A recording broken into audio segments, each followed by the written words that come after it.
Welcome to we bots. मैं हूं आहद अहमद और आज हम बात कर रहे हैं Indian defence minister Rajnath Singh के सिंध के मुतल्लिक बयानात के ऊपर, जो उन्होंने दिल्ली में एक तकरीब से खिताब करते हुए कहे हैं। उनका कहना था कि क्या पता सिंध एक बार फिर भारत का हिस्सा बन जाए। उन्होंने मज़ीद कहा है कि आज शायद सिंध की सरजमीन इंडिया का हिस्सा ना हो, लेकिन तहजीबी तौर पर सिंध हमेशा इंडिया का हिस्सा रहेगा। और जहाँ तक ज़मीन की बात है तो सरहदें बदल सकती हैं, क्या पता कल को सिंध फिर से भारत में वापस आ जाए। उनका मज़ीद कहना था कि सिंध के हमारे लोग जो सिंधु नदी यानी कि दरियाए सिंध को मुकद्दस मानते हैं, वो हमेशा अपने ही रहेंगे, वो चाहे कहीं भी हों। राजनाथ सिंह का कहना है कि ना सिर्फ सिंध में बल्कि पूरे इंडिया में हिंदू सिंधु यानी कि दरियाए सिंध को मुकद्दस समझते थे। सिंध के कई मुसलमान भी मानते थे कि दरियाए सिंध का पानी मक्का के आब ज़मज़म से किसी तौर पर कम मुतबरक नहीं। ये कहना था जी Indian defence minister Rajnath Singh का। बतौर पाकिस्तानी मैं इनके बयानात की शदीद मजम्मत करता हूँ। उसकी वजह यह है कि अगर मैं कहूँ कि जूनागढ़ पाकिस्तान का हिस्सा है या एक दिन पाकिस्तान का हिस्सा बन जाएगा तो इंडियंस को कैसा लगेगा। वैसे तो पाकिस्तान हिस्टोरिकली जूनागढ़ को क्लेम कर चुका है कि ये पाकिस्तान का हिस्सा है, लेकिन इसका मतलब ये तो नहीं कि पाकिस्तान जूनागढ़ का मालिक बन गया है, क्योंकि बॉर्डर्स बनाना या टेरिटरीज़ को अपना बनाना, इसके लिए आपको इंटरनेशनल कोर्ट में जस्टिफाई करना पड़ता है, लोगों की पब्लिक विल लेनी पड़ती है, लोगों का इंटरेस्ट लेना पड़ता है, तब जाके आप अलग से एक बॉर्डर बनाते हैं या एक टेरिटरी बना सकते हैं। हिस्टोरिकली आपको ये भी पता होना चाहिए, सिंध जो है वो पाकिस्तान बनने से पहले ही वो पाकिस्तान का हामी था। उसने सबसे पहले पाकिस्तान बनने का साथ दिया था सिंध एज अ प्रोविंस ने। तो आपको अपने हिस्टोरिकल फैक्ट्स जो हैं वो ठीक करने पड़ेंगे।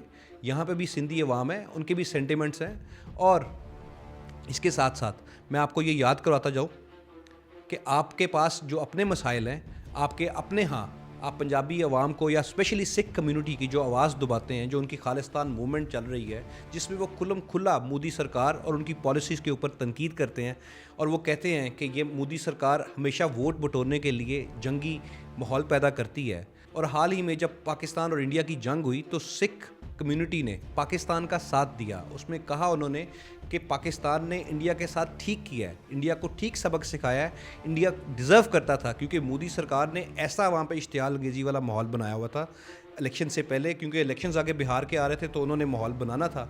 खैर वो उनको उल्टा पड़ गई उनके ऊपर, जब उनके हमने 7 जहाज़ गिराए और बाकी जो सारे मामला सारी दुनिया को पता है कि उनके साथ क्या हुआ। तो ऐसे बयानात देने से इस खित्ते का अमन ख़राब हो सकता है। यहाँ से लोग उठ के ये भी कह सकते हैं कि जूनागढ़ हमारा है, तो जूनागढ़ के ऊपर एक नई जंग शुरू हो जाएगी यहाँ पे। ये आपको बयानात देने से पहले सोचना चाहिए कि आप क्या बोल रहे हैं और किस मनसब पे बैठे हुए हैं। बॉर्डर्स और टेरिटरीज उन चीज़ों से बनती है जो प्रैक्टिकल कंट्रोल, पब्लिक विल और पब्लिक इंटरेस्ट से बनते हैं। अगर मैं कहूँ कि जूनागढ़ हिस्टोरिकली पाकिस्तान का था और ये पाकिस्तान का होना चाहिए, तो क्या इंटरनेशनल लॉ उस चीज़ की इजाज़त देता है? ऐसे बिल्कुल नहीं होता। उसके लिए हम क्लेम भी नहीं कर सकते कि ये टेरिटरी हमारी है। उसके लिए पब्लिक इंटरेस्ट और पब्लिक विल होना बहुत ज़रूरी है। तो पहले आप पब्लिक से पूछें, यहाँ की आवाम से, कि क्या वो सिंध की आवाम उनके साथ जाना चाहती भी है कि नहीं। तो आप ऐसे बयान तब दें। और हमारे मुल्क पर ध्यान देने की बजाय आप अपने मुल्क पर ध्यान दें, जहाँ खालिस्तान मूवमेंट को आप मुसलसल दबाते आ रहे हैं।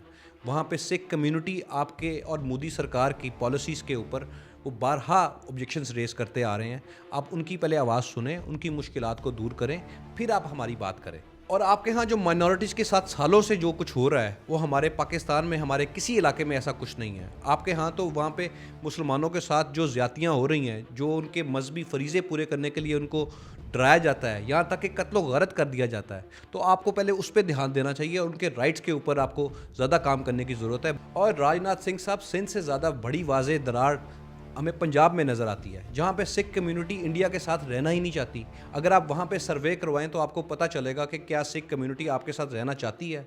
अभी हमें हालिया जो जंग हुई मई के दिनों में पाकिस्तान और इंडिया की, पाकिस्तान ने इंडिया की जब ठुकाई की तो इंडियन सिख कम्युनिटी ने पाकिस्तान का साथ दिया और कहा कि पाकिस्तान ने इंडिया के साथ ठीक किया, क्योंकि मोदी सरकार हमेशा इंडियन अवाम को इंस्टिगेट करती है और वहाँ पे वोट बटोरने के लिए वो जंगी माहौल बनाते हैं और बाद में उनको मुंह की खानी पड़ी।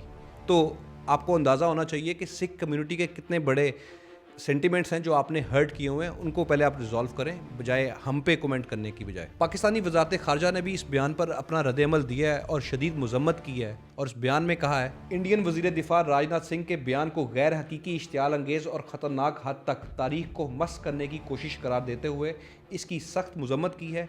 ये बयान इस हिंदुत्वा सोच की अक्कासी करता है जो बैनुल-अक़वामी क़वानीन, तस्लीम शुदा सरहदों की हुर्मत और रियासती खुद मुख्तारी की कुली खिलाफ वर्जी है। इस पर वज़ीर आला सिंध साहब का भी बयान आया है जो कि बड़ा इंटरेस्टिंग बयान है। वो कहते हैं कि सिंध ने क़याम पाकिस्तान से पहले 1936 में मुंबई प्रेसिडेंसी में अलहदगी इख्तियार की थी। मुराद अली शाह ने कहा है कि सिंध के अवाम ने खुद मुख्तारी, वक़ार और अपनी सियासी शनाख्त को तरजीह दी। सिंध पाकिस्तान का अटूट अंग और नाकाबिले तकसीम हिस्सा है। सिंध कल भी पाकिस्तान का हिस्सा था और आज भी और हमेशा पाकिस्तान का हिस्सा रहेगा। भारतीय वज़ीर दिफ़ा अपनी दाखिली तकसीम पर तवज्जो दें, हमारे मुतल्लक दिन में ख्वाब देखना छोड़ दें। इस पर सोशल मीडिया सार्फिन का भी रद्द-ए-अमल आया है। उस पर कुछ पाकिस्तानी सार्फिन हैं, उन्होंने कहा है इस बयान को पाकिस्तान की खुद मुख्तियारी पर बराह रास्त हमला करार देते हुए इसे इलाकाई अमन व इस्तेहकाम के लिए संगीन खतरा करार दिया है। कई ट्विटर सार्फिन ने पाकिस्तान को ये कहा है कि पाकिस्तान बाकायदा तौर पर क़ौम मुत्तहिदा में इंडिया के ख़िलाफ़ एक बाज़ाब्ता तौर पर एक शिकायत दर्ज करवाए और उसमें इंडिया के जो जंगी अज़ाइम हैं वो दुनिया के सामने बेनकाब करे। इस पर फवाद चौधरी साहब ने भी अब एक बयान दिया है, वो बताते हैं आपको। मंत्री जी को चाहिए ऐसे बेवकूफ़ाना ख्वाबों से बाहर आए, गहरी सांस लें और ऐसी लग्फ बातें बंद करें। उसी के ऊपर किसी ने रिप्लाई दिया कि ख्वाब देखना मुफ्त है मगर बैनुल-अक़वामी सरहदें तकरीरें से नहीं बदला करती, पाकिस्तान की खुद मुख्तियारी का एहतराम करना लाजमी है। तो मैं आखिर में ये कहूँगा कि अगर आप ऐसे बयानात देकर ये समझते हैं कि पाकिस्तान को आप इंस्टिगेट कर देंगे या पाकिस्तान में इश्तियाल अंगेज़ी फैला सकते हैं, तो आपको ये मैं बता दूँ, you should be ready to face the music.